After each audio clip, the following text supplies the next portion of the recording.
آج ہم آپ کو ایک ایسے راز کے حوالے سے بتانے جا رہے ہیں جو شاید آپ کے لیے بھی بہت زیادہ حیران کن ہوگا، اور ہم دیکھتے آئے ہیں کہ ایسی بہت سی سٹوریز اس پوری دنیا میں موجود ہیں، جب بھی ہم سنتے ہیں تو کہیں نہ کہیں حیرانگی کا اظہار بھی ضرور کرتے ہیں۔ ایک اور خبر ہے جو ہم آپ کے ساتھ شیئر کرنے جا رہے ہیں، جو سائنسی حلقوں میں کئی دہائیوں سے موضوع بحث رہا ہے۔ برازیل کا شمال مشرقی ساحل ہے جس کے قریب واقع سانتا باربرا جزیرہ، جو برازیلی نیوی کے زیر انتظام ہے۔ یہ ایک ایسا مقام ہے جہاں قدرت نے اپنی عجیب و غریب حکمت دکھائی ہے۔ یہاں تقریباً 200 سال سے بکریاں زندہ ہیں، اور یہ سب کچھ بغیر کسی پانی کے ذخیرے کے ہے۔ یہ جزیرہ جو کہ ایبرولوہوس جزائر کا سب سے بڑا جزیرہ ہے، یہ قدرت کے انوکھے راز کا مرکز بن چکا ہے، اور تقریباً یہ بتایا جاتا ہے کہ 250 سال پہلے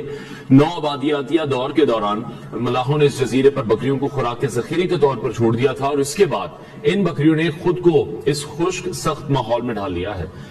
اس جزیرے پر کوئی معلوم تازہ پانی کا ذریعہ موجود نہیں ہے، اور اس بات کے باوجود ان بکریوں نے جنیاتی تبدیلیوں اور قدرتی سازگار حالات کی بدولت اپنی بقا کا ایک نیا باب رقم کیا۔ یہ واقعی ایک حیرت انگیز حقیقت ہے کہ سائنسدانوں نے کبھی ان بکریوں کو پانی پیتے ہوئے نہیں دیکھا۔ تو پھر سوال یہ بھی پیدا ہوتا ہے کہ بکریاں زندہ کیسے رہتی ہیں؟ اس پر دو اہم نظریات بھی موجود ہیں جو کہ ماہرین کے درمیان ہی گردش کر رہے ہیں، جو اس پر ریسرچ کر رہے ہیں۔ پہلا نظریہ یہ ہے کہ بکریاں سمندری پانی کو پینے کی عادی ہو چکی ہیں، اور یہ بات حقیقتاً کسی معجزے سے کم نہیں ہے، کیونکہ سمندری پانی میں نمک کی مقدار اتنی زیادہ ہوتی ہے کہ اسے پینا عام طور پر مخلوقات کے لیے ممکن نہیں ہوتا۔ تاہم شاید بکریوں کا جو جسمانی نظام ہے وہ اب اتنا ڈھل چکا ہے اس سسٹم میں کہ وہ نمکین پانی کو بھی برداشت کر لیتا ہے، اور صرف یہی نہیں بلکہ نسل در نسل یہ خصوصیت ٹرانسفر بھی ہو چکی ہے۔ اور جو ایک دوسرا ایسپیکٹ ہے وہ یہ ہے کہ بکریاں جزیرے پر پائے جانے والے ایک خاص پودے سے نمی حاصل کرتی ہیں جو پانی کی مقدار سے بھرپور ہوتا ہے۔ تو ماہرین یہ کہہ رہے ہیں کہ یہ پودا بکریوں کو اپنی روزمرہ کی ضرورت کے لیے پانی فراہم کرتا ہے، اگرچہ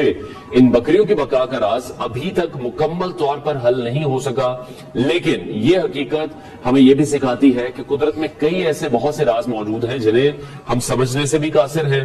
قدرت کی حکمت کا obviously کوئی حساب نہیں ہے، کبھی کبھار بقا کی وہ راہیں بھی کھول دیتی ہے جو ہمیں اپنی عقل سے سمجھنے بھی مشکل ہوتی ہے۔ سانتا باربرا کی بکریاں ہمیں یاد دلاتی ہیں کہ زندگی کے راز کبھی کبھار اتنے سادہ بھی ہو سکتے ہیں کہ ہم ان کا اندازہ بھی نہیں لگا پاتے، اور جو چیزیں جتنی بھی چیزیں ہمیں ناممکن لگتی ہیں وہ کہیں نہ کہیں قدرت کی ایک نئی حقیقت کی شکل میں سامنے بھی آ سکتی ہے، جیسا کہ اس سٹوری میں ہم نے دیکھا۔ اور اس پر بھی مزید ریسرچ بھی جاری ہے کہ کس طرح سے جو بکریاں ہیں وہ ابھی تک زندہ رہ رہی ہیں، پانی کے بغیر سمندری پانی کی عادی ہو چکی ہیں، یا پھر ایک پودا جس کا ہم نے ذکر کیا ہے اس سے اتنا یوزڈ ہو چکی ہیں جہاں سے ان کی جو پانی کی ساری کوانٹٹی ہے اس کو پورا کیا جائے۔